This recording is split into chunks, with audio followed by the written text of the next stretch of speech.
Hello दोस्तों, so I'm back again with this amazing yes NCERT based केटीज power notes के साथ। और यहाँ पे आज हम बात करने वाले हैं रिप्रोडक्टिव हेल्थ के बारे में। आपको पता ही है these are the highly effective and truly power notes, जहाँ पे हम हर एक चैप्टर को दो पेज में कंप्लीट कर रहे हैं। And these are exclusively NCERT based notes जो खास आपके लिए डिजाइन किए हैं ताकि आप बार बार इसको रिवाइज कर सको और एनसीईआरटी के ऊपर अपना स्ट्रॉन्ग होल्ड बना सको।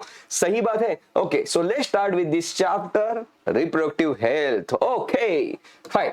तो भाई साहब बात हो रही है यहाँ पे एक मिनट इसको भाई साहब इधर ले लेते हैं अपन और इसको जूम इन कर लेते हैं। चैप्टर की शुरुआत होती है, ये चैप्टर की शुरुआत हो रही है और यहाँ पे बताया जा रहा है कि रिप्रोडक्टिव हेल्थ क्या होता है।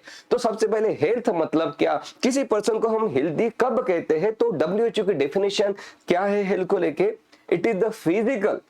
यही नहीं है कि भाई कोई मतलब किसी को भाई कोई बीमारी नहीं है, आपको कोई उसको लग रहा है कि इसको कोई बुखार नहीं है इसलिए ये हेल्दी है, ऐसा नहीं है। तो डब्ल्यूएचओ की डेफिनेशन यहाँ पे एनसीईआरटी ने दी है। एनसीईआरटी कहती है कि what is healthy. Healthy means मतलब क्या, it is the physical mental and social wellbeing of a person. सही बात है, फिजिकल मेंटल एंड सोशल। मतलब हो सकता है कि भाई फिजिकली अच्छे हो, मेंटली भी अच्छे हो, लेकिन आप सोशल नहीं हो, किसी से बात ही नहीं करते हो, तो आप हेल्दी नहीं हो।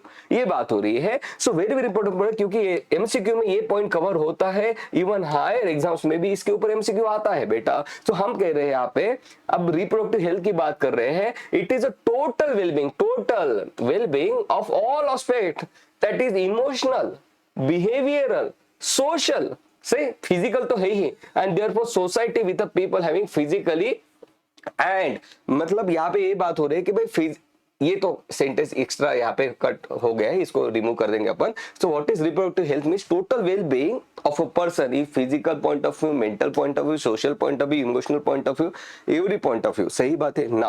अब यहाँ पे एनसीईआरटी कहती है कि तुम्हें पता है कि इस दुनिया में सबसे पहले रिप्रोडक्टिव हेल्थ को एड्रेस करने के लिए सबसे पहला जो प्रोग्राम था, that is family planning program, वो इंडिया में एड्रेस किया गया, इंडिया ने बनाया था। ये बहुत बड़ा काम किया है भाई। ओके, सो हमारे कंट्री ने पहले ही जान लिया था भाई पॉपुलेशन का प्रॉब्लम तो है, तो उसको हमें एड्रेस करना पड़ेगा। हमें जो प्रेग्नेंट मदर होती है उनके प्रॉब्लम्स को हमें एड्रेस करना पड़ेगा, और इसलिए फैमिली प्लानिंग प्रोग्राम एक लाया गया 1951 में।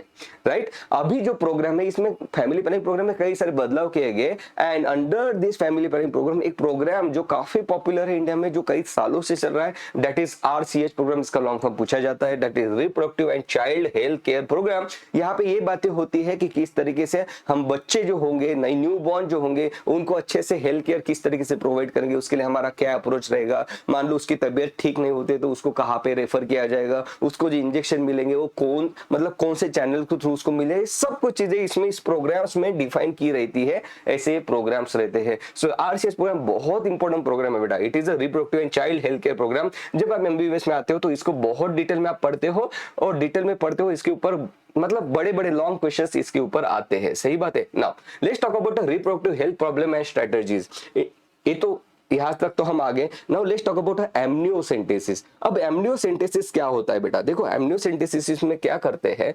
एमनियोसेंटेसिस में ये आता है बेटा, ये प्रेग्नेंट लेडी है, ये है यूटेरस और ये है पीटस।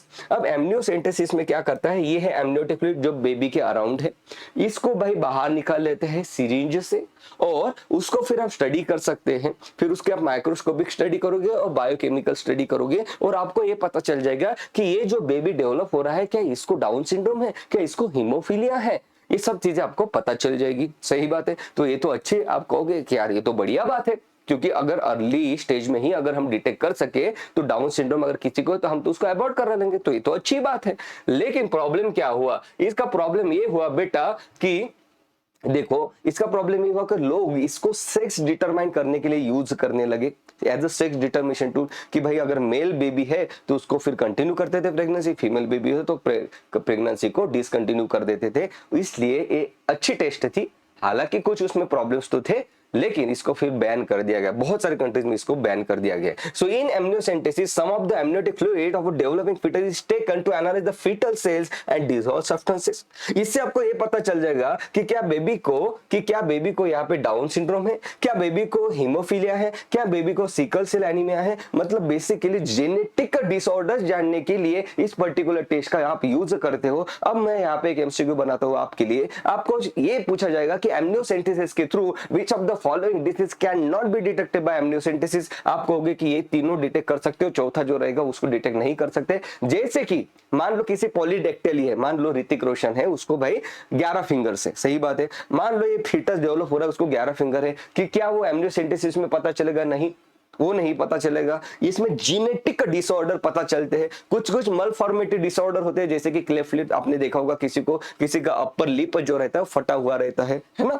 ओके, अब ये तो कोई जेनेटिक डिसऑर्डर नहीं है, हालांकि कुछ जेनेटिक डिसऑर्डर्स में क्लेफ्ट लिप भी आता है, लेकिन इट इज नॉट नेसेसरी कि क्लेफ्ट लिप में जेनेटिक एब्नॉर्मेलिटी हो। तो बेबी डेवलप जो हो रहा है, तो कुछ सेल्स ने वहां पे जाके भाई अपना काम ठीक से नहीं किया, तो ये ऐसी चीजें एमनियोसेंटेसिस में डिटेक्ट नहीं होती। इसलिए मैं आपको बार बार बोल रहा हूं कि ये जो एग्जांपल्स आपको पता चाहिए कि Down syndrome, haemophilia, sickle cell anaemia जैसे जेनेटिक का डिसऑर्डर, मैं इसमें थैलेसीमिया लिख दूंगा चल जाएगा। ओके, तो ये जेनेटिक डिसऑर्डर यहाँ पे एमनियोसेंटेसिस द्वारा डिटेक्ट होते हैं। This test was use for fetal sex determination has now ban in India. तो आपको ये पूछा जा सकता है कि क्यों भाई बैन किया, एसोसिएशन एंड रीजन, तो आप कहोगे कि उसका मिस यूज किया गया, सही बात है। Now let's talk about popularisation, stabilisation and birth control. यहाँ पे बात हो रही है कि एनसीईआरटी कहती है कि पॉपुलेशन तो बहुत बढ़ रही है, इसलिए कुछ कॉन्ट्रासेप्टिव टेक्निक को हमें प्रमोट करना पड़ेगा। तो कॉन्ट्रासेप्टिव मतलब क्या? Contraceptive are the technique to prevent pregnancy as a consequence of sexual intercourse. Contraceptive मतलब कि ये अलग अलग टाइप के मेथड से, अलग अलग टाइप के कुछ डिवाइसेस भी आते हैं जिसको हम यूज करते हैं कि प्रेगनेंसी को होने से रोकने के लिए। अब मैं जब बात कर रहा हूं कि मुझे किसी को प्रेग्नेंट नहीं होने देना है, इसका ही मतलब मैं बात कर रहा हूं कि वहां पे फर्टिलाइजेशन नहीं होना चाहिए। इसका मतलब ये है कि भाई स्पर्म को और ओवम को मिलने से रोकने वाली चीजें जो होगी, उन सब चीजों को मैं कॉन्ट्रासेप्टिव कहूंगा। Are you getting my point? तो ये है कॉन्ट्रासेप्टिव। तो भाई कॉन्ट्रासेप्टिव डेवलप किए गए, जैसे कि कॉन्डोम डेवलप किया गया, लोगों को फ्री में बांटा गया, सही बात है। ओरल कॉन्ट्रासेप्टिव पिल डिजाइन किए गए कि जिसके थ्रू प्रेगनेंसी रोकी जा सकती है। तो what is ideal contraceptive? Ideal contraceptive क्या होता है, उसके 3 फीचर्स यहाँ पे दिए गए हैं। एनसीईआरटी कहती है कि आइडियल कॉन्ट्रासेप्टिव भाई it should be user friendly, बिल्कुल आसान होना चाहिए उसको यूज करना। ऐसा नहीं कि किसी डॉक्टर को या किसी नर्स को बुलाना पड़ रहा है कि भाई ये कॉन्ट्रासेप्टिव लगा के दो, भाई हम तो रेडी है, तो ऐसा नहीं चलेगा। should be user friendly, okay, now it should be easily available। ऐसा नहीं है कि भाई जैसे फिजिकल बैरियर हो गया है ना कंडोम, तो ये इजीली अवेलेबल होना चाहिए, किसी भी शॉप में आसानी से मिलना चाहिए। नहीं तो पता चल रहा है 10 किलोमीटर 15 किलोमीटर दूर जाना पड़ रहा है तो लोग जाएंगे नहीं, है ना।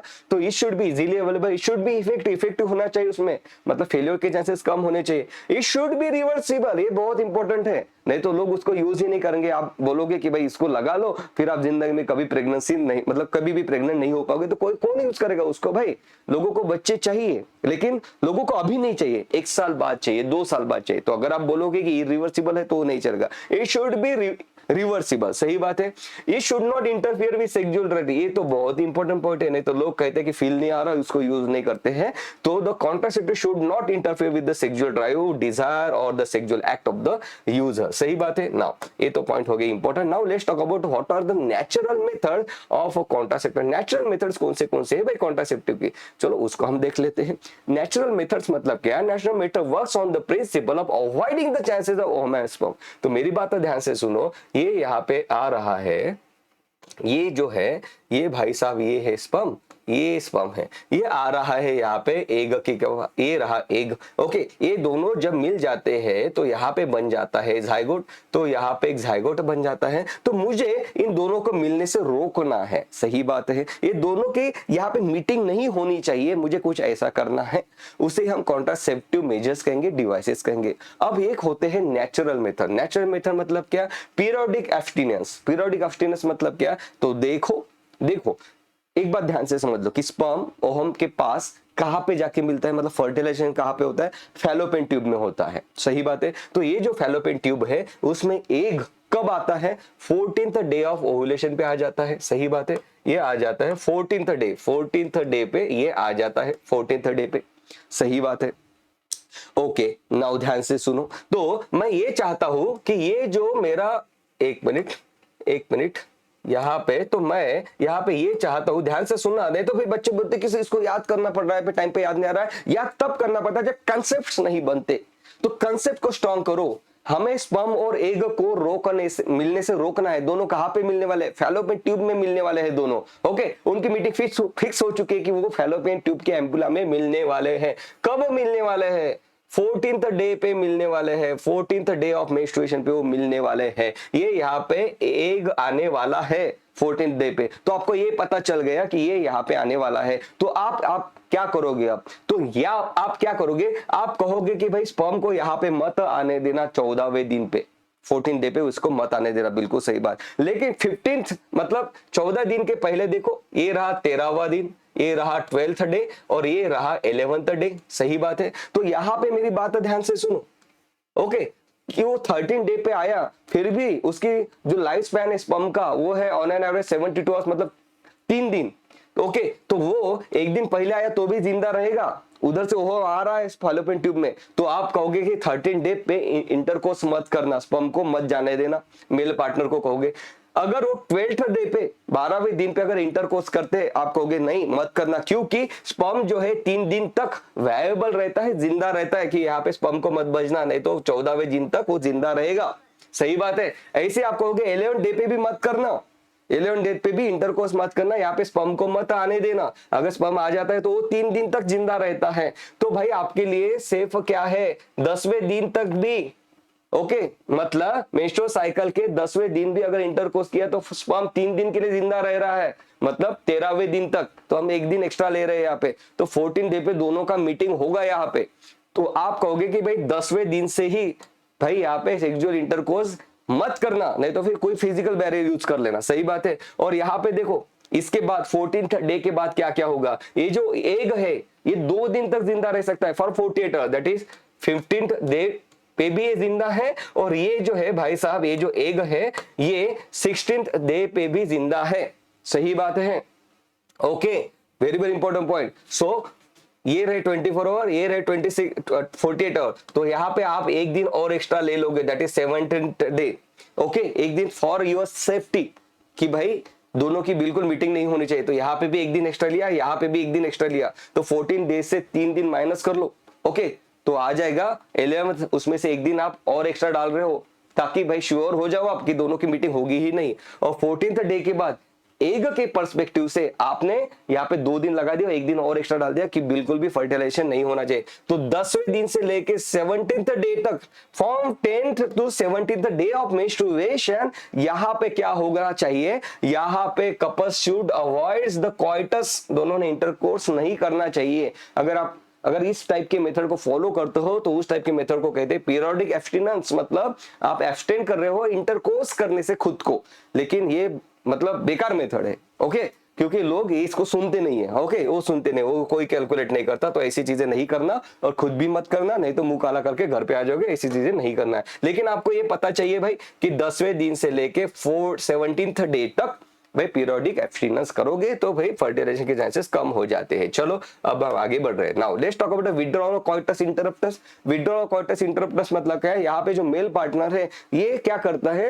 During sexual intercourse just before the ejaculation, that is insemination और deposition of semen into the vagina, ये एक्ट करने से पहले पेनाइल ऑर्गन जो है, पेनिस जो है, उसको बाहर निकाल देता है और वजाइना के बाहर इजैकुलेट कर देता है। That is what is called as withdrawal और कॉइटस इंटरप्टर। तो ये खतरनाक मेथड है। इस मेथड को खुद यूज नहीं करना और किसी को भी यूज करने के लिए मत बोलना। Okay, lactation ammonia, lactation amenorrhoea मतलब क्या? मेनोरिया मतलब मेंस्ट्रुअल साइकिल, अमेनोरिया मतलब absence of menstrual cycle because of the lactation, that is breast feeding, it is called a lactational amenorrhoea. होता क्या क्या है? एक फीमेल है, प्रेग्नेंट होगी, 9 महीने के बाद बेबी को बर्थ दे दिया, अब वो बेबी को ब्रेस्ट फीड करा रही है, लैक्टेशन हो रहा है। सही बात है। अब ड्यूरिंग लैक्टेशन क्या होता है? प्रोलैक्टिन रिलीज करता है। प्रोलैक्टिन रिलीज होता है पिट्यूटरी से, जो कि मेमोरी ग्लैंड को बोलता है कि भाई मिल्क का प्रोडक्शन करो। ऑक्सीटोसिन भी रहता है जो कि बोलता है कि भाई मिल्क का इंजेक्शन करो। तो ऑक्सीटोसिन और प्रोलैक्टिन ये रिलीज हो रहे हैं बॉडी में है फीमेल के। तो ये दोनों हार्मोन क्या करते हैं? Gonadotropin releasing hormone, particularly luteinising hormone के एक्शन को ये बंद कर देते हैं। पर्टिकुलरली चलो आपके लेवल पे इतना याद रखो कि गोनाडोट्रोपिन रिलीजिंग हार्मोन को थ्रू द रिफ्लेक्स एक्शन ये इनहिबिट कर देते हैं। मतलब अब एफएसएच और एलएच रिलीज नहीं होगा, मतलब एलएच रिलीज नहीं होगा, मतलब ओव्यूलेशन नहीं होगा। तो जितना ज्यादा ब्रेस्ट फीडिंग रहेगा, एक्सक्लूसिव ब्रेस्ट फीडिंग कहा है एनसीईआरटी ने, क्या कहा है ड्यूरिंग एक्सक्लूसिव ब्रेस्ट फीडिंग होता क्या क्या है कि फीमेल्स को इनिशियल डे में अनओव्यूलेटरी मेंस्ट्रुएशन होता है। पहले 3 महीने तो मेंस्ट्रुएशन होता ही नहीं है, ये बॉडी का खुद का मैकेनिज्म है। अभी अभी बेबी बाहर आया है तो यूटेरस भाई ऑलरेडी रिकवरी स्टेज में है, उसको क्या और अभी मेंस्ट्रुएशन करने के लिए बोलोगे? क्या अभी भी उसको मतलब इमीडिएटली नेक्स्ट बेबी के लिए प्रिपेयर करोगे? भाई नेचर ने कहा है नहीं, रुक जाओ रुक जाओ। ओके तो ध्यान से सुनो, ovulation and therefore the cycle do not occur during the period of intense lactation. Intense चाहिए, नॉट कैजुअल। ऐसा नहीं कि दिन में एक ही बार ब्रेस्ट फीड करा रहे हो, प्रेगनेंसी हो जाएगी। ड्यूरिंग द इंटेंस लैक्टेशन, सही बात है, फॉलोइंग द पार्चुरेशन मतलब डिलीवरी के बाद। Therefore as long as the mother breast feed the child fully, full breast feeding जब होता है, ऐसा नहीं कि ऊपर का दूध दे रहे हो, नहीं, फुल्ली ब्रेस्ट फीडिंग जब हो रहा है, the chances of contraception that is the conception, sorry, the chances of conception are almost nil, effective up to the maximum period of 6 month. पहले 6 महीने तक, डिलीवरी होने के पहले 6 महीने तक इस मेथड, ये जो मेथड अगर आप यूज करते हो तो उसे हम कहेंगे lactation as a contraceptive natural method आप यूज कर रहे हो, सही बात है। लेकिन इसमें भाई चांसेस बहुत ज्यादा है फेल्यूर के, बहुत फेल्यूर के चांसेस है, क्योंकि हो सकता है कि मदर इंटेंस लैक्टेशन नहीं कर रही हो, आपने किसी को बोल दिया हो तो प्रेग्नेंट हो जाएगी, सही बात है। तो ये इंपॉर्टेंट चीजें है। तो आपको ये पता चलेगा लैक्टेशन नंबर है 6 months, withdrawal coitus interrupt at the time of ejaculation, withdraw कर लो पेनिस को। पीरियडिक अब्स्टिनेंस, ये बहुत इंपॉर्टेंट चीज है, मैंने आपको बताई भी है कि 10वें दिन से लेके 70th डे तक। ओके इसको अगर याद करना डिफिकल्ट जा रहा है तो इतना देखो कि 14th डे से आपने 3 दिन इधर माइनस कर दिए और इधर भी आपने 3 दिन ऐड कर दिए, सॉरी सही बात है। Okay I am so sorry. Okay clear है, चलो अब हम आगे बढ़ रहे हैं। Fine, now let's talk about the barrier method of contraception. In barrier methods क्या हो रहा है, हम ये जो यहाँ पे भाई साहब, ये जो यहाँ पे स्पर्म आ रहा था, ओके ये है स्पर्म, ये आ रहा है इधर और ये रहा एग, तो हम दोनों के बीच में यहाँ पे क्या कर रहे हैं, एक बैरियर डाल देते हैं जैसे कि कॉन्डम। ओके उसको कहते हैं barrier method. So in barrier method ovum and sperms are prevented from physically meeting with the help of the barrier. जैसे कि condoms, it is available for both and male and female, male का अलग female का अलग होता है। ये किससे बना हुआ रहता है, it is made up of a thin rubber और latex sheet, cover the penis, ओ पेनिस को कवर किया जाता है इन द मेल, और वजाना और सर्विस को फीमेल में हम कवर करेंगे, सही बात है। So that the ejaculated semen would not enter the female reproductive tract, simple, that is what is the barrier method. Additional benefit क्या है इससे, यहाँ पे जो वजाइनल फ्लूइड है या तो फिर जो सेमाइनल फ्लूइड है, दोनों एक दूसरे के कांटेक्ट में नहीं आ रहे, मेल फीमेल पार्टनर के ये जो वजाइनल फ्लूइड सेमाइनल एक दूसरे के कांटेक्ट में नहीं आ रहा है, इसलिए सेक्सुअल ट्रांसमिटेड डिसीज है कि भाई यहाँ पे मतलब चांसेस नील हो जाते हैं। भरो it protects the user from sexually transmitted infection and AIDS। बहुत बहुत बहुत इंपॉर्टेंट है, बहुत ही ज्यादा इफेक्टिव है बेटा ये, है ना। सो ऐसे ही एक ब्रांड था दैट इज निरोध, ये गवर्नमेंट ने फ्री में बांटा है, अभी भी बांटता है। It is a popular brand of condom for the male, government hospital में रखे हुए रहते हैं, तो इसको यूज करना है। ओके इसको यूज करना है और लोगों को भी बोलना तुम भी यूज करो, सही बात है। तो ध्यान से देखो कि ये चीजें हो रही है फिजिकल मेथड में। चलो अब हम आगे बढ़ रहे हैं। Diaphragm, cervical cap and vault. अब ये क्या है, ये फीमेल के लिए डिजाइन किए गए, मेल में नहीं लगाते ये। ओके सो ये डायफ्राम जो रहता है कुछ इस तरीके से राउंड शेप का रहता है। ओके ये सर्वाइकल कैप कुछ इस तरीके से रहती है कि यहाँ पे मतलब ये जो है ना सर्विक्स, उसमें डाल देना है आपने। ओके सर्वाइकल कैप सर्विक्स के ऊपर फिक्स हो जाएगी ऐसे। ओके और vault cap, so diaphragm, cervical cap, vault cap, ये फीमेल के लिए बनाए हुए बैरियर कॉन्ट्रासेप्टिव है। It is made for only female, हाँ, और ये रीयूजेबल भी है। वो कॉन्डम मतलब रीयूजेबल नहीं था, उसको फिर से नहीं यूज करना। Okay so made for only female and it is reusable. Okay इसमें स्पर्मिसाइडल जेली आप डाल सकते हो ताकि इसकी एफिशिएंसी और बढ़ जाए। स्पर्मिसाइडल जेली ट्यूब मिलती है मार्केट में, उसको इसके ऊपर लगाना है ताकि स्पर्म आ भी जाए गलती से तो वो भी मर जाएगा। एक तो फिजिकली तो जा ही नहीं रहा है और उसको केमिकल भी मार रहे हो आप। Okay so use spermicidal creams jellies to increase their contraceptive efficiency. So important है, ये रीयूजेबल है। तो लेकिन एक्चुअली क्या होता है, देखो एक रियल बात बताता हूँ, इंडिया में लोगों की मेंटेलिटी है घटिया। तो उसमें जो मेल रहता है वो बोलता है कि मैं कॉन्डोम नहीं यूज करूंगा, तो बेचारे फीमेल को बोलते हैं कि तू यूज कर ले। तो अपने पास और अच्छे अच्छे ऑप्शन है फीमेल को देने के लिए, इससे अच्छा भी ऑप्शन है, क्योंकि ये बहुत से फीमेल्स को ये मतलब लगाने में दिक्कत जाती है। चलो अब बढ़ रहे आगे। हाँ now let's talk about intra यूटेरिन device. बहुत इंपॉर्टेंट पॉइंट है। देखो आपको लगता है कि बहुत ही आसान है, फिर इसके ऊपर जब एमसीक्यू आते हैं तो फिर गड़बड़ हो जाती है। बेटा ध्यान से सुना करो। Now what is intra यूटेरिन devices? Intra यूटेरिन devices क्या होता है भाई? ये देखो यहाँ पे लगाया है, ये आईयूडी हम इसे कहते हैं। कुछ टी शेप का रे रहता है, इसको क्या करना है, यहाँ पे जाके इस तरीके से यूटेरस में इसको फिक्स कर देना है, उसे हम कहते हैं इंट्रा यूटेरिन डिवाइस। अब ये क्या करता है भाई, अगर यहाँ पे स्पर्म आ गए, अगर यहाँ पे अगर स्पर्म आ गए तो क्या होगा, यहाँ पे अगर स्पर्म आ भी जाते हैं तो ये क्या करता है इंट्रा यूटेरिन डिवाइस, ये फॉरेन बॉडी रिएक्शन करा देता है। इसमें हो सकता है एक तो कॉपर हो या तो फिर प्लास्टिक से बना हुआ, वो हम देखेंगे। तो ये फॉरेन बॉडी रिएक्शन करता है, जैसे स्पर्म इसके कांटेक्ट में आता है तो ये स्पर्म मर जाते हैं और फीमेल जो है प्रेग्नेंट होने से बच जाती है। ओके, और कुछ इंट्रा यूटेरिन डिवाइस ऐसे आते हैं जिसके ऊपर प्रोजेस्टेरॉन लगा हुआ रहता है। प्रोजेस्टेरॉन क्या करता है आपको पता है? प्रोजेस्टेरॉन कब रिलीज होता है? Secretary phase. सिक्रेटरी फेज में the dominant hormone is the progesterone, ovulation की बाद वाली फेज। ओके, उसमें क्या होता है कि यूटेरस बहुत ज्यादा सिक्रेशन यहाँ पे करना शुरू कर देता है, सर्विक्स बहुत ज्यादा सिक्रेशन शुरू कर देता है। Even female can detect this secretions.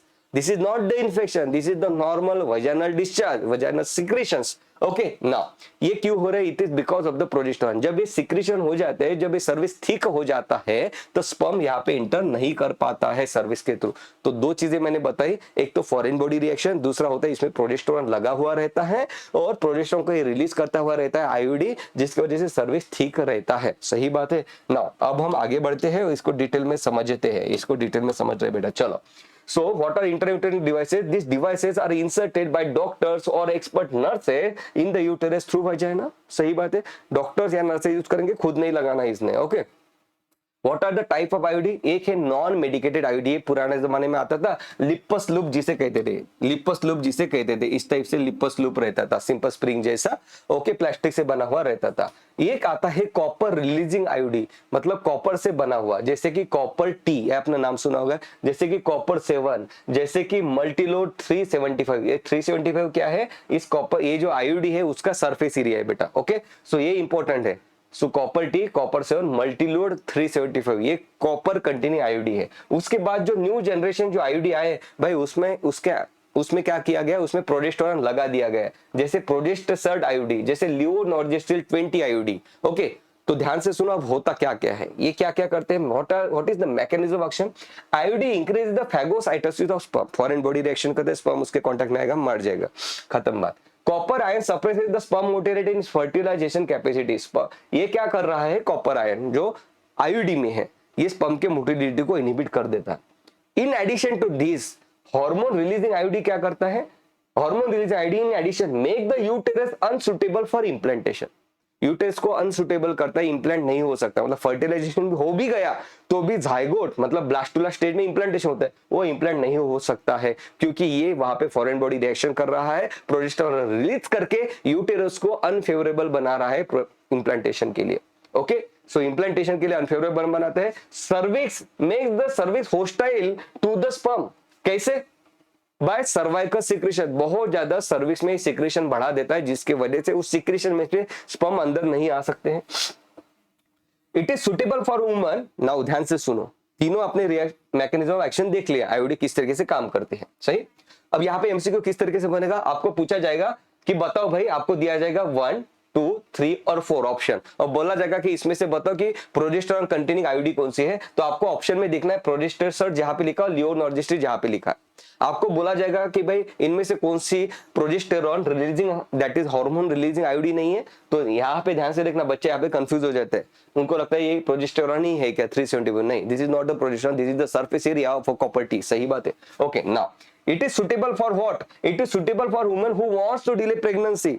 Okay, सही बात है। Now who wants to space the children, मान लो किसी को एक बच्चा हो गया है, ध्यान से सुनो मेरी बात, किसी को एक बेबी हो गया है, अब वो कपल बहुत ही अच्छा मेंटालिटी का कपल है, उसको पता है कि एक बेबी होने के बाद सेकंड बेबी हमें इमीडिएटली नहीं चाहिए, तो वो आ जाता है आपके पास, आपको कहते हैं कि डॉक्टर साहब हमें एक बेबी हो चुका है, हम अगले 3 साल के लिए बेबी नहीं चाहते, हम हमारे चिल्ड्रंस को, हम हमारे बेबीज को स्पेस करना चाहते हैं, तो बताइए आप हम कौन सा कॉन्ट्रासेप्टिव यूज करें। क्या आप उसको कॉन्डोम बताओगे 3 साल के लिए कॉन्डोम यूज करेगा? वो नहीं करेगा। क्या आप उसको और कोई बताओगे भाई 3 साल के लिए रोकना है, तो 3 साल के लिए कोई पील बोलोगे कि ये पील ले ले तो 3-3 साल, नहीं बोलोगे वो नहीं लेगा, ओके नहीं लेगा वो। तो आप बोलोगे कि आईयूडी लगा दो और भाई 10-10 साल तक ये आईयूडी काम करती है, सही बात है। तो बहुत ही इफेक्टिव है IUD.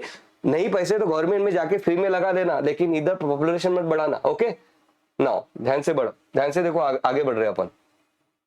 Now let's talk about oral contraceptive pill. एक बार एमसीक्यू पूछ लिया था मैंने कि स्पेस मतलब एक बेबी हो गया, वो जो कपल है उसको सेकंड बेबी नहीं चाहिए इमीडिएटली, बताओ 5 साल के लिए नहीं चाहिए उसको, कौन सा कॉन्ट्रासेप्टिव यूज करोगे?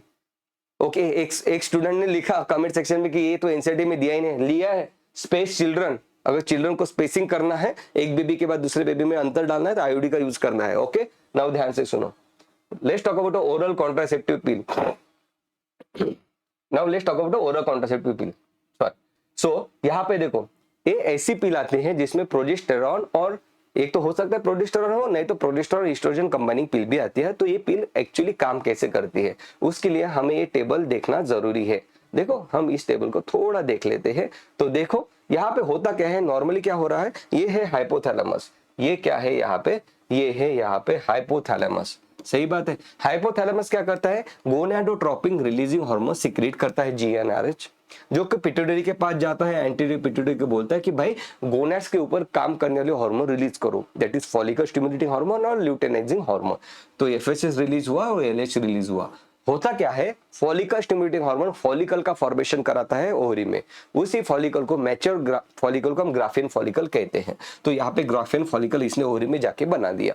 ऑर्डर कहाँ पे आया था, हाइपोथैलेमस से। ग्राफिन फॉलिकल क्या करता है, एस्ट्रोजन को रिलीज करा देता है, सही बात है, ओके क्लियर है ना। एस्ट्रोजन को रिलीज करा देता है। ये जो ल्यूटेनाइजिंग हार्मोन ये क्या करता है, इसी ग्राफिन फॉलिकल में से ओहम को रिलीज कर देता है, एग को रिलीज करा देता है, दैट इज ओव्यूलेशन करा देता है, ओके। फिर जो ग्राफिन फॉलिकल बचा विदाउट ओहम, उसे हम कहते हैं कॉर्पस ल्यूटियम। कॉर्पस ल्यूटियम यहाँ पे प्रोजेस्टेरोन सिक्रीट करता है। तो इस तरीके से चीजें हो रही है। मान लो यहाँ पे मैंने किसी पेशेंट को एस्ट्रोजन और प्रोजेस्टेरोन दोनों दे दिए, आर्टिफिशियल में टैबलेट दे दी, तो इसको क्या लगेगा, हाइपोथैलेमस को, there is already a presence of oestrogen progesterone in the body. तो through the feedback mechanism gonadotropin releasing hormone inhibit हो जाता है। ये नहीं डिटेक्ट कर पाता कि ये हम बाहर से दे रहे हैं, क्योंकि ये एनालॉग्स होते हैं, बिल्कुल उसी तरीके से काम करते हैं जैसे एस्ट्रोजन प्रोजेस्टेरोन कर रहा है। हाइपोथैलेमस को लगेगा कि भाई ऑलरेडी एस्ट्रोजन प्रोजेस्टेरोन बॉडी में है, तो अब वो गोनाडोट्रोपिन रिलीजिंग हार्मोन सीक्रेट नहीं करेगा, तो पिट्यूटरी के पास मैसेज नहीं जाएगा, मतलब एफएचएस एलएच रिलीज नहीं होंगे, एलएच रिलीज नहीं होगा मतलब ओव्यूलेशन नहीं होगा, एलएच रिलीज नहीं होगा मतलब ओव्यूलेशन नहीं होगा। क्या मेंस्ट्रुएशन होगा, बिल्कुल मेंस्ट्रुएशन होगा। मेंस्ट्रुएशन क्या होता है, एंडोमेट्रियम का बाहर आ जाना, शेडिंग ऑफ एंडोमेट्रियम। तो यहाँ पे एंडोमेट्रियम फॉर्म होता है क्योंकि हम एस्ट्रोजन प्रोजेस्टेरोन बाहर से दे रहे हैं, पेशेंट को खाने के लिए दे रहे हैं, तो यहाँ पे मेंस्ट्रुएशन होगा, but there will be anovulatory menstrual cycle. ये इंपॉर्टेंट वर्ड है, ये बहुत ही इंपॉर्टेंट वर्ड है। Anovulatory menstrual cycle is a feature of this OC pill contraceptive, okay. Now ध्यान से देखो भाई साहब, चलो अब ध्यान से देखो क्या क्या हो रहा है यहाँ पे। Now what this oral pill, oral pills क्या करती है, pills have to be taken daily for 21 days, 21 दिन के लिए आप शुरुआत करोगे, starting preferably within the first 5 days of the menstrual cycle. Menstrual cycle के पहले 5 दिन में आप इसको शुरुआत कर दोगे और बिल्कुल 21 दिन के लिए लोगे, ओके। उसके बाद 7 दिन के लिए इस टैबलेट को होल्ड किया जाता है, मतलब हम एस्ट्रोजन प्रोजेस्टेरोन को सप्लाई रोक देंगे। मतलब आपको पता है जैसे मैं प्रोजेस्टेरोन का सप्लाई रोक दूंगा तो क्या होगा, वैसे ही मेंस्ट्रुएशन हो जाएगा। नॉर्मल मेंस्ट्रुअल साइकिल में यही होता है, जैसे ही प्रोजेस्टेरोन की लेवल कम हो जाती है तो मेंस्ट्रुएशन हो जाता है, क्योंकि एंडोमेट्रियम को सपोर्ट करने के लिए बॉडी में कुछ नहीं रहा। Very very important point. So after a gap of 7 days during which the menstruation occur, it has to be repeated in the same pattern till the female desires to prevent conception. तो एक अच्छी method है जिसमें menstruation भी हो रहा है, इसमें अच्छी, बहुत ही अच्छी मेथड है बेटा। मैकेनिज्म ऑफ एक्शन क्या है, मैं उसके बाद इसके ऊपर बात करूंगा, उसी पिल के ऊपर। मैकेनिज्म ऑफ एक्शन क्या है, इट इनहिबिट्स द ओव्यूलेशन, बहुत इंपॉर्टेंट पॉइंट है, यही एमसीक्यू का आंसर रहेगा, मैं बोल रहा हूं अभी। इट इनहिबिट्स द ओव्यूलेशन, सही बात है। इट इनहिबिट्स द इम्प्लांटेशन, क्योंकि आपने एस्ट्रोजन और प्रोजेस्टेरोन का जो कॉम्बिनेशन है वो चेंज कर दिया, जो नॉर्मली बॉडी में हो रहा था साइकिल, उसको आपने चेंज कर दिया है, तो यूटेरस अब फेवरेबल नहीं रहेगा इम्प्लांटेशन के लिए। It altered the quality of cervical mucus to prevent the entry or retard और retard the entry of a sperm. यहाँ पे क्या हो जाता है, ये वही कर रहा है, प्रोजेस्टेरोन आप दे रहे हो मतलब सर्विस अब ठीक हो जाएगा, मतलब स्पर्म सर्विस से एंटर नहीं कर पाएगा। तो ये तीनों बहुत ही इंपॉर्टेंट बेटा पॉइंट है। हाँ, it inhibits ovulation, it inhibits implantation, और सर्विस को भी ये होस्टाइल बना देता है, मतलब सर्विस को अनफेवरेबल बना देता है। बहुत इंपॉर्टेंट है। अब मेरी बात ध्यान से सुनो, बहुत ही मेरी बात ध्यान से सुनो। ओसी पिल, ओरल कॉन्ट्रासेप्टिव पिल सबसे अच्छा कॉन्ट्रासेप्टिव मेथड है। किसी की नई नई शादी होती है तो मेरी बात ध्यान से सुनो, ये मतलब जनरल बात है जो मैं शेयर करता हूँ मेरे स्टूडेंट से, क्योंकि मैं ये सिर्फ मेरा ये नहीं है कि आपको नीट क्रैक करवा के देना, मेरे और भी है। मैं चाहता हूँ कि आप लाइफ में बहुत सक्सेसफुल हो बेटा। नीट क्लियर हो बहुत बढ़िया बात, नहीं भी क्लियर हो तो भी ऐसा नहीं है कि जिंदगी रुक जाती है। मैं चाहता हूँ कि आप जिंदगी में बहुत तरक्की करो। तो यहाँ पे कुछ सोशल इश्यू है जिनको एड्रेस करना बहुत ज्यादा इंपॉर्टेंट है, ध्यान से सुनो। शादी के बाद 1 साल तक बेबी को मत होने देना। अगर आप अरेंज मैरिज कर रहे हो तो मत ही होने देना। पहले 1 साल के बाद, शादी के बाद आप कहोगे कि सर हम तो बहुत छोटे हैं। आप छोटे हो लेकिन बाद में आप मेरे हाथ नहीं लगोगे ना, अभी आप मतलब मुझसे जुड़े हुए हो तो बात सुन लो। शादी के 1 साल तक बेबी नहीं होने देना है, मतलब प्रेग्नेंट नहीं होने देना है। शादी के 1 साल तक एक दूसरे को जानना है। ओके, अपने बीवी को जान लो और अपने हस्बैंड को जान लो। तो उसको बिल्कुल ये बताना है आपने कि भाई हमें प्रेगनेंसी नहीं चाहिए। अब इसमें खास तौर पर गर्ल्स को प्रॉब्लम जाएगा, क्योंकि घटिया सोच है। घटिया सोच किसकी है? हस्बैंड लोगों की। वो चाहता है कि शादी हो गई मेरी, ओके, और अब मुझे चाहिए बच्चा, तो लग जाता है, वो काम पे लग जाता है। तो उसको पहले समझाना है ठीक से कि भाई देखो ऐसे है कि प्रॉपर अंडरस्टैंडिंग बढ़ानी पड़ती है। हम दोनों डिफरेंट लोग हैं जो यहाँ पे इस मैरिज में हम साथ में आए हैं, तो चलो एक दूसरे को हम जान लेते हैं 1 साल तक। ओके, वो कहेगा नहीं मुझे तो बच्चा चाहिए बच्चा चाहिए बच्चा चाहिए, ऐसे करेगा। तो उस केस में you can go for oral contraceptive पिल। उसको पता भी नहीं चलेगा, वो खुद तो कॉन्डोम यूज नहीं करेगा, वो आप आईयूडी भी यूज नहीं कर सकते। It is not recommended in newly married couples. You can go for oral contraceptive pill with the advice of a doctor. सही बात है। तो ये करना है पहले 1 साल के बीच में प्लीज अवॉइड करो, क्योंकि कई सारे केसेस है जिसमें पता चलता है कि भाई ये तो बेकार निकला, हस्बैंड बेकार निकला, एंड वाइस वर्सा भी, फीमेल्स के बारे में भी सेम चीज। तो 1 साल के अंदर डाइवोर्स के चांसेस बहुत ज्यादा होते हैं। जितने डाइवोर्स होते हैं वो पहले 1 साल में होते हैं। तो हम हमेशा एज अ डॉक्टर में हमेशा एडवाइस करते हो न्यूली मैरिड कपल्स को 1 साल तक प्रेग्नेंट मत होना, पहले एक दूसरे को जान लो थोड़ा। ओके फाइन, 1 मिनट बेटा, ये निकल गया भाई साहब, इसको लगा देते हैं। चलो अब हम आगे बढ़ रहे हैं। Okay, Now let's talk about the सहेली। सहेली क्या है भाई? ये इस्ट्रोजन एंटागोनिस्ट है। ये इस्ट्रोजन एंटागोनिस्ट है, ध्यान से देखो। मतलब ये इस्ट्रोजन का इफेक्ट नहीं होने की देगी यूटेरस पे, मतलब यूटेरस से प्रोलिफेरेटिव नहीं बनेगा, यूटेरस में थिकनिंग नहीं होगा। तो ये करता है, ये इस्ट्रोजन का इफेक्ट रोक देता है, जो कि बहुत इंपॉर्टेंट है अगर आप प्रेगनेंसी चाहते हो तो ये क्या कर रहा है, ध्यान से सुनो। ये ऐसा नहीं है कि कुछ फीडबैक के थ्रू कुछ इनहिबिट वगैरह कर रहा है, ऐसा कुछ नहीं कर रहा है। ये इस्ट्रोजन के रिसेप्टर को ब्लॉक कर देता है। It is estrogen antagonist, it is a non steroidal, it is a non steroidal pill. Okay, मतलब स्टेरॉइडल नहीं है क्योंकि एस्ट्रोजन है ही नहीं इसमें। ये तो एस्ट्रोजन के काम को रोक रही है, जहां पे जाके एस्ट्रोजन काम करेगा ये डोर को ही बंद कर दे रही है। ओके, नाउ यहाँ पे आप देखो क्या होता है। It is a once a week pill, it is developed by CDRI Lucknow, central drug research institute Lucknow, that is India ने इस पर्टिकुलर पिल को डेवलप किया है। बहुत इंपॉर्टेंट पॉइंट है। आपको पूछा जाता है कि भाई बताओ ओसी पिल डेली लोगे क्या? आप कहोगे डेली लोगे। क्या सहेली आप डेली लोगे? नहीं, it is once a week pill, once a week. तो इसको याद कैसे रखना है कि आपकी जो सहेली है, आपकी जो दोस्त है, वो आपको सिर्फ हफ्ते में 1 बार ही मिलने के लिए आती है। So it is a once a week pill. सही बात है। So very very important point, दोनों के मैकेनिज्म एक्शन बहुत ही ज्यादा डिफरेंट है। अब हम आगे बढ़ रहे हैं ना।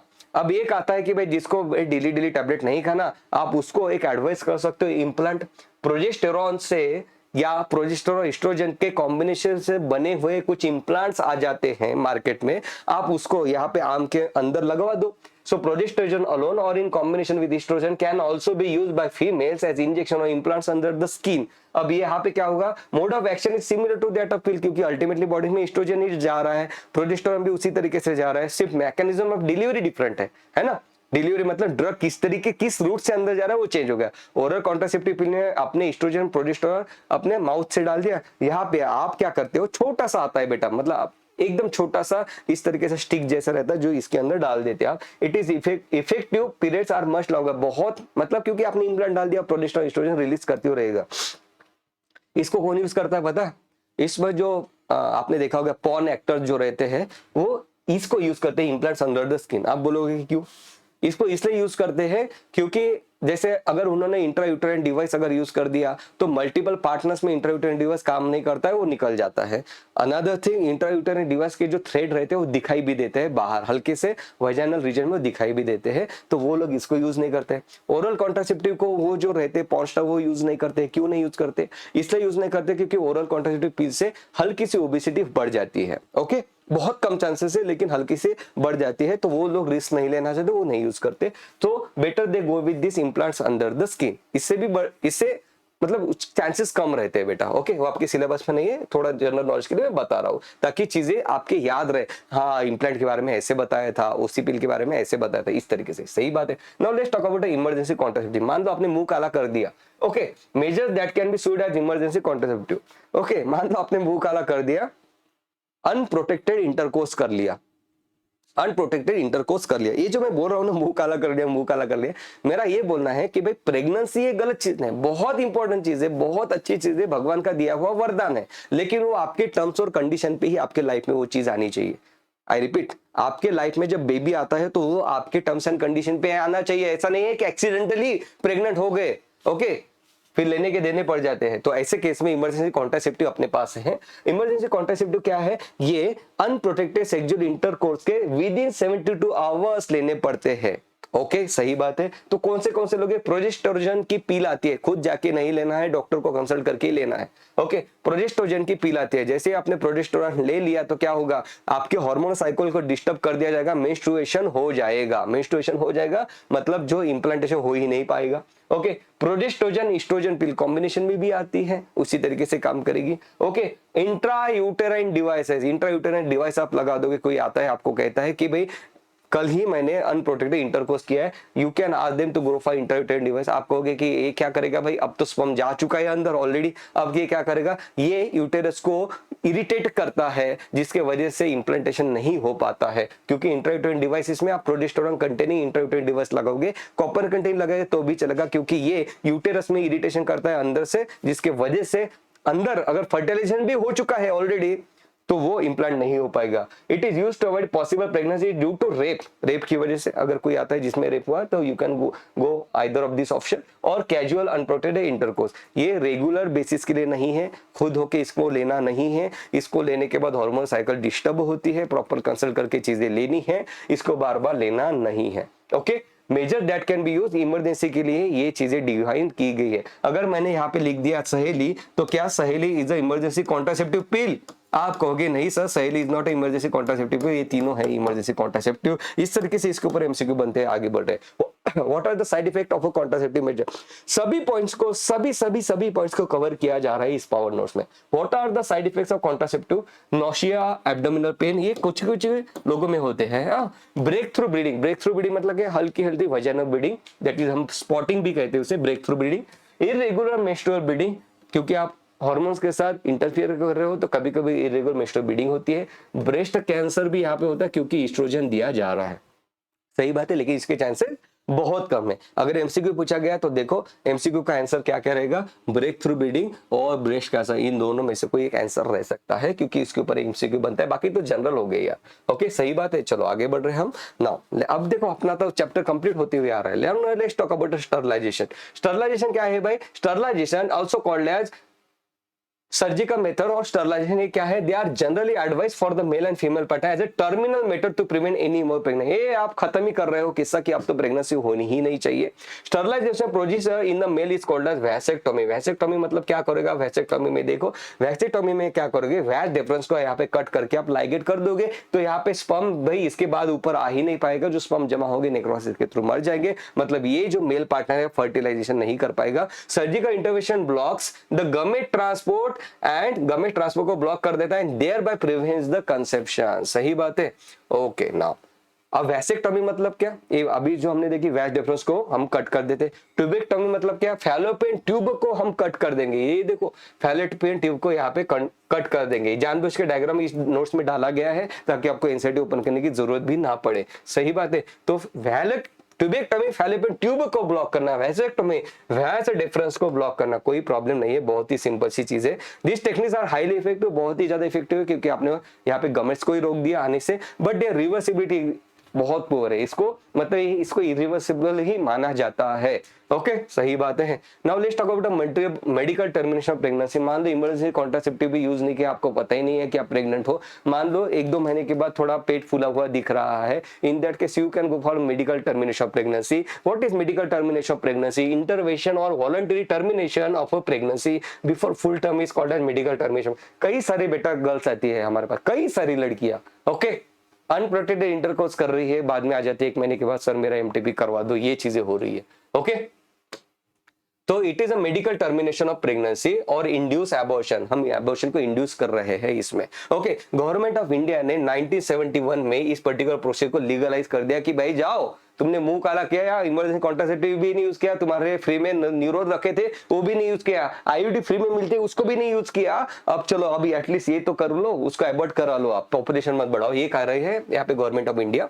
The limit for abortion is up to 24 week of pregnancy. 24 week मत याद रखना, आप 6 महीने याद रखना तो ज्यादा अच्छा रहेगा। 1 महीने में होते हैं 4 वीक, तो पहले 6 महीने तक इस एमटीपी को आपने क्या करना है, इसको किया जाता है। आप कहोगे ऐसा क्यों सर? क्योंकि 6 महीने के बाद फीटस ये इंडिपेंडेंट सर्वाइवल के लिए रेडी हो जाता है बेटा, चांसेस हाई चांसेस है उसमें। 6 महीने के बाद अगर आप एबॉर्शन करोगे तो जो बेबी बाहर निकलेगा वो सांस लेते हुए दिखेगा, हाथ पैर हिलाते हुए दिखेगा, जिंदा रहेगा वो। अगर आपने ऐसे केस में कर लिया मतलब आपने एक जिंदा बच्चे को मार दिया, आपके ऊपर केस लग जाएगी। ओके तो 24 वीक तक ही वो अलाउड किया गया है medical termination of pregnancy. Medical termination of pregnancy can be done within 12 week. Medical termination of pregnancy can be done within 12 week. मतलब पहले 3 महीने that is 12 week आप अकेला, अगर आप अकेले डॉक्टर हो तो आप मेडिकल टर्मिनेशन ऑफ प्रेगनेंसी उस पर्टिकुलर लेडी का कर सकते हो। लेकिन अगर 3 महीने कंप्लीट हो चुके हैं, अगर 3 महीने कंप्लीट हो चुके हैं और 6 महीने कंप्लीट होने के बचे हुए हैं प्रेगनेंसी को, तो उस केस में आप एक और डॉक्टर का ओपिनियन लोगे and then you can perform the procedure MTP. What are the misuse of MTP? Like amniocentesis done to detect sex of child. पहले लोग एमनियोसेंटेसिस करते थे, उसमें सेक्स ऑफ डिटरमाइन कर देते थे, मेल है कि फीमेल है, भूल जाते थे कि मेरी माँ भी तो फीमेल है, अगर वो नहीं रहती तो क्या मैं रहता, वो भूल जाते थे, उसको चाहिए मेल डोमिनेटिंग। ओके तो ऐसे केस में अगर उनको पता चल जाता कि फीमेल बेबी है तो वो अबॉर्ट कर देते थे। तो ऐसी घटिया सोच के लोगों की वजह से भाई एमटीपी को बहुत government of India closely monitor करते हैं, ऐसे डॉक्टर्स को भी पकड़ा जाता है। सही बात है। ओके चलो अब हम आगे बढ़ते हैं। सेक्सुअली ट्रांसमिटेड इन्फेक्शन क्या होता है? तो यहाँ पे एनसीईआरटी कहती है कि इन्फेक्शन और diseases which are transmitted to sexual intercourse, इनको हम कहते हैं सेक्सुअली ट्रांसमिटेड इलनेसेस। कौन से हैं sexually transmitted illnesses? Gonorrhoea, syphilis, genital herpes, chlamydiasis, genital warts, trichomoniasis, hepatitis B, ये सब सेक्सुअली ट्रांसमिटेड इलनेस है। इसमें से genital herpes, hepatitis B, AIDS, और यहाँ पे क्या बचा है, और एड्स एचआईवी है ना, ये तीनों। तो यहाँ पे ये जो तीनों हैं ये वायरल इन्फेक्शन से, वायरस की वजह से होता है। इसलिए अगर ये एक बार हो गए, that is hepatitis B, genital herpes, HIV infection, अगर ये एक बार हो गए तो इसको कंप्लीटली क्योर करना बहुत ही ज्यादा डिफिकल्ट है। सही बात है। ओके चलो ये बात हो रही है, अब हम आगे बढ़ रहे हैं। चलो so what are the complication of sexual transmitted illness? अगर इन्फेक्शन हो जाता है तो क्या क्या होता है? पेल्विक इंफ्लेमेटरी डिसीज है, पेल्विक रीजन में इंफ्लेमेशन हो जाएगा, यूटरस में इंफ्लेमेशन हो जाएगा, सर्विस में इंफ्लेमेशन हो जाएगा, एबॉर्शन हो सकता है, कोई अगर प्रेग्नेंट है उसको ये डिसीज हो गई तो एबॉर्शन हो सकता है, स्टिल बर्थ हो सकता है। स्टिल बर्थ मतलब क्या? बेबी मरा हुआ आएगा बाहर, dead baby. Okay ectopic pregnancy हो सकती है, ये जो मतलब फैलोपियन ट्यूब में ही प्रेगनेंसी होगी। सो pregnancy other than the uterus जहां पे कंटिन्यू हो रही है उसे हम एक्टोपिक प्रेगनेंसी कहते हैं। ये इस पर्टिकुलर एमसीक्यू का आंसर रहेगा कि बताओ which of the following is a complication of a sexual transmitted illness? It is ectopic pregnancy. Infertility हो सकती है, हो सकता है कि यूटरस खराब हो जाए, प्रेग्नेंट नहीं हो पाओ, इसलिए अच्छे से जिसके ऊपर भरोसा है उसी के साथ आगे रिलेशन को कंटिन्यू करना है। What you can avoid sexual transmitted infection by avoid sex with unknown partner. देखो एनसीईआरटी ने भी बताया है। Okay always try to use condom, भाई इसको यूज करो। Okay in case of dried qualified doctor के पास जाना। सही बातें हैं। तो ये सब चीजें आपने करनी है और अच्छे से एक जिंदगी को सही दिशा देने की कोशिश करनी है। अब हम आगे बढ़ रहे हैं, चलो ओके ध्यान से सुनो यहाँ पे। हाँ now let's talk about assisted infertility. अब इनफर्टिलिटी मतलब क्या? मेल फीमेल जो कपल है वो भाई प्रेगनेंसी नहीं कंसीव नहीं कर पा रहे तो उसमें क्या करेगा, the couples could be assisted to have children through certain special technique commonly known as assisted reproductive technology. Generally क्या होता है, जनरली शादी के 2 साल तक हम कपल्स को बोलते हैं कि भाई अच्छे से ट्राई करो, हम उनका वो फंडा समझाते हैं कि ओव्यूलेशन कब होता है, सेक्सुअल इंटरकोर्स कब होना चाहिए, सब समझाते हैं चीजें। ओके, ये सब चीजें हम समझाते हैं। अगर 2 साल तक ये चीजें नहीं हो रहे, अगर प्रेगनेंसी नहीं हो रहे हैं, तो देन आप उनको बोल सकते हो you can go for this assisted reproductive technologies, इसको आप यूज कर सकते हो। अब ये चीज क्या है देखो, अब देखो what is in vitro fertilization. Now देखो, ova from the female and sperm from the male are collected. ये जो दोनों कपल है उसमें से फीमेल में से हम ओवा कलेक्ट कर लेंगे, स्पर्म मेल में से स्पर्म को कलेक्ट कर लेंगे। Now ova and sperm are induced to form zygote in a laboratory. हम दोनों के स्पर्म और ओवम हमने ले लिए, ओवुलेशन के डे पे हमने ओवम निकाल दिया फैलोपियन ट्यूब में से। सोनोग्राफी में दिखता है कि कहाँ पे वो आ चुका है, वहां से हम निकाल लेते हैं और दोनों के लेबोरेटरी में फ्यूजन करा देते हैं। तो यहाँ पे क्या हुआ है, ध्यान से देखो, एक ट्रिक बताने जा रहा हूँ। तो यहाँ पे आप फर्टिलाइजेशन कहाँ पे कर रहे हो, you are doing fertilization outside the human body, outer region, outer side में आप कर रहे हो इन द लेबोरेटरी।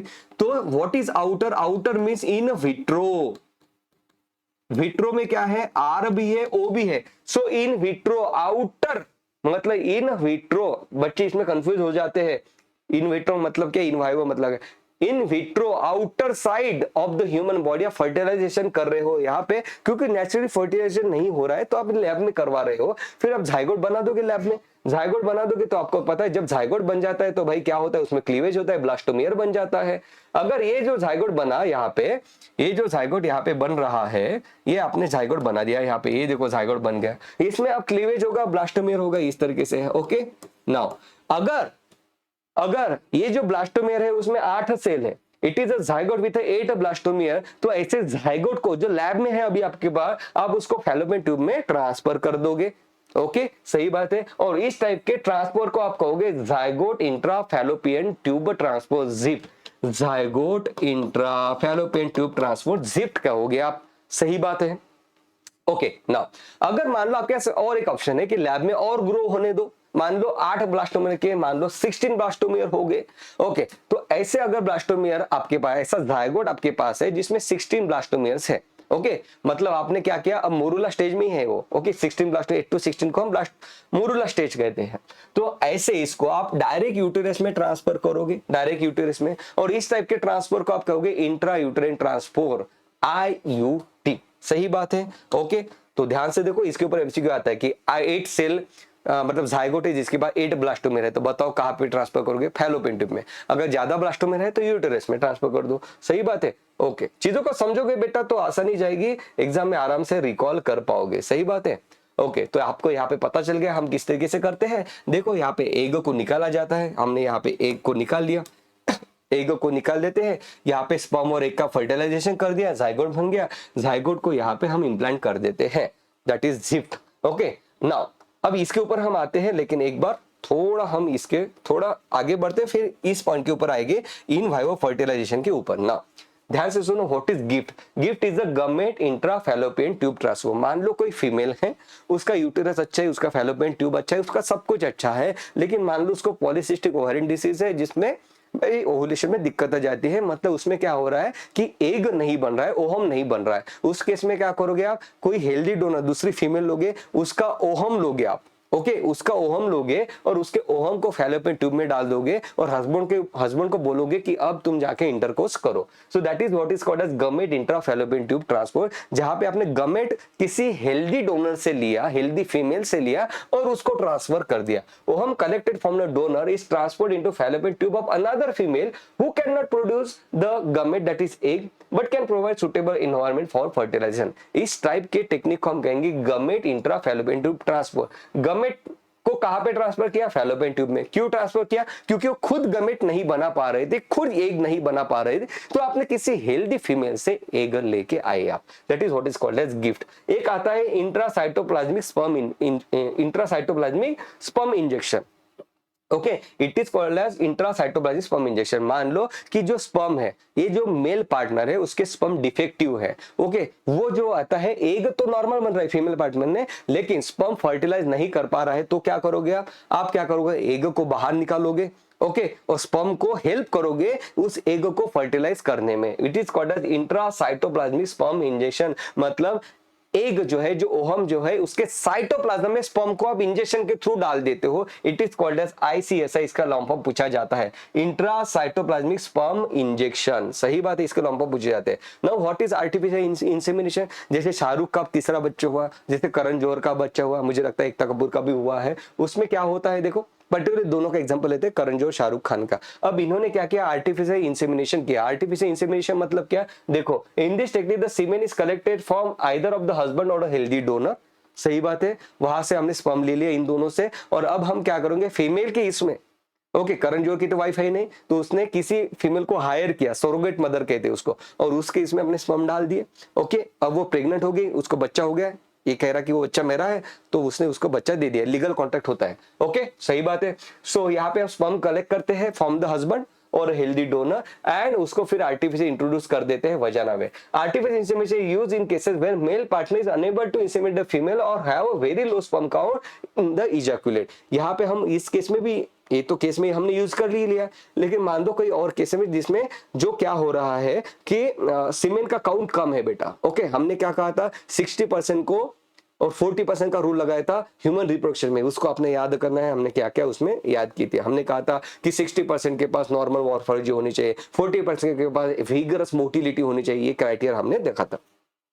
सही बात है, तो 60-40 वाला रूल आपने याद रखना है। तो अगर वो रूल फॉलो नहीं हो रहा है, मतलब स्पर्म जो है अच्छे क्वालिटी के नहीं है, तो आप क्या करोगे, उसको कहोगे कि भाई चलो उस स्पर्म की अपन हेल्प कर देते हैं। तो कैसे करोगे आप हेल्प, आपने सीमेन कलेक्ट करोगे उस पार्टनर का और आर्टिफिशियली फीमेल के अंदर उसको इंट्रोड्यूस कर दोगे। Artificial insemination into the uterus is called as intra uterine insemination. सही बात है। तो इसमें क्या होगा, अब इसमें क्या होगा कि फर्टिलाइजेशन, एग तो नॉर्मली आ रहा है, एक तो नॉर्मली आ रहा है इस फीमेल में, ओके, एक तो नॉर्मली आ रहा है, सिर्फ आपने स्पर्म बाहर से डाल दिया, तो ये जो फर्टिलाइजेशन होगा वो इन वाइवो होगा कि इन विट्रो होगा, आप कहोगे इन वाइवो होगा, क्योंकि ये बॉडी के अंदर हो रहा है। So this is called as in vivo fertilization. In vivo fertilization मतलब क्या है, embryos are form by in vivo fertilization fusion of gametes within the female, okay, it is called as in vivo fertilization. In vitro मतलब क्या, library में, in vivo मतलब inside the body, human body. सही बात है। सो इसी के साथ अपना रिप्रोडक्टिव हेल्थ चैप्टर कंप्लीट हो जाता है बेटा, ओके। कमेंट सेक्शन में मुझे जरूर बताओ